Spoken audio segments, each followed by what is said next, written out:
My people, my name na Dr. Toyin. I be public health and family doctor.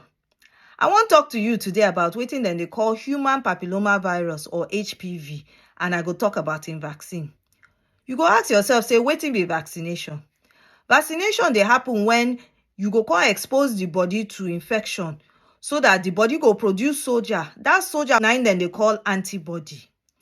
When the body can't go dey exposed to that infection or condition again, the body soldier, which na the antibody, go come fight am. So because of that, the person no go come get the infection, or even if he get am, the thing no go serious.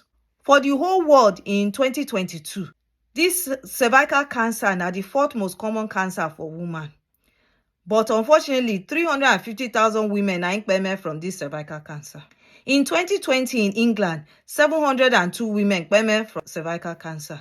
For Nigeria in 2020, when dem take women 15 to 44 years, cervical cancer na the third most common cancer, but the second most common cause of death from cancer in these women.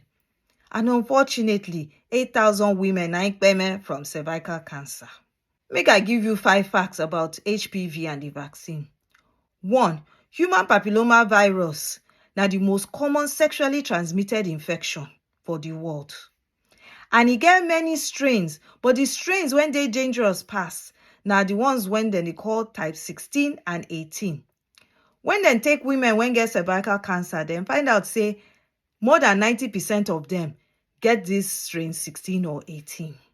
2. Most people when they sexually active, they don't dey exposed to this human papilloma virus at one stage of their life.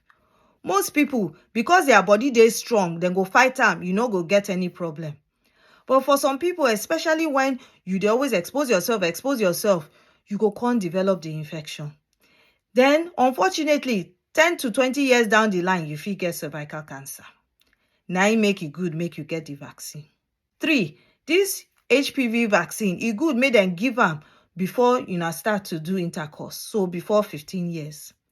Na im make dem dey recommend say between 9 and 14 years, both girls and boys make dem get this HPV vaccine. Many countries dey give boys and girls, but some countries dem dey give only girls first because na dem dey affected pass for this cervical cancer. No forget say boys dey also pass this infection too, so make sure say boys too dem get this vaccine too, because it fit still cause problems for men, but not cervical cancer. 4. This HPV vaccine, they fit give am with 1 injection or na 2 injection. 5. Human papilloma virus vaccine not being dey cause infertility. Wetin dey cause infertility na when you dey exposed to sexually transmitted infection. Every time, sexually transmitted infection. Now those ones they cause the infertility. I hope say now you don't understand more about human papilloma virus. You don't understand about vaccination, and you don't understand about HPV vaccine. It could make you get information from medical person and not just from anybody. Make sure say this video, you watch am again, make you understand. You call your friend, make you watch am. That one go call your own friend. Make all of you now subscribe to my channel too, so that you go get correct information. And until next time, smile because the day healthy. Bye bye.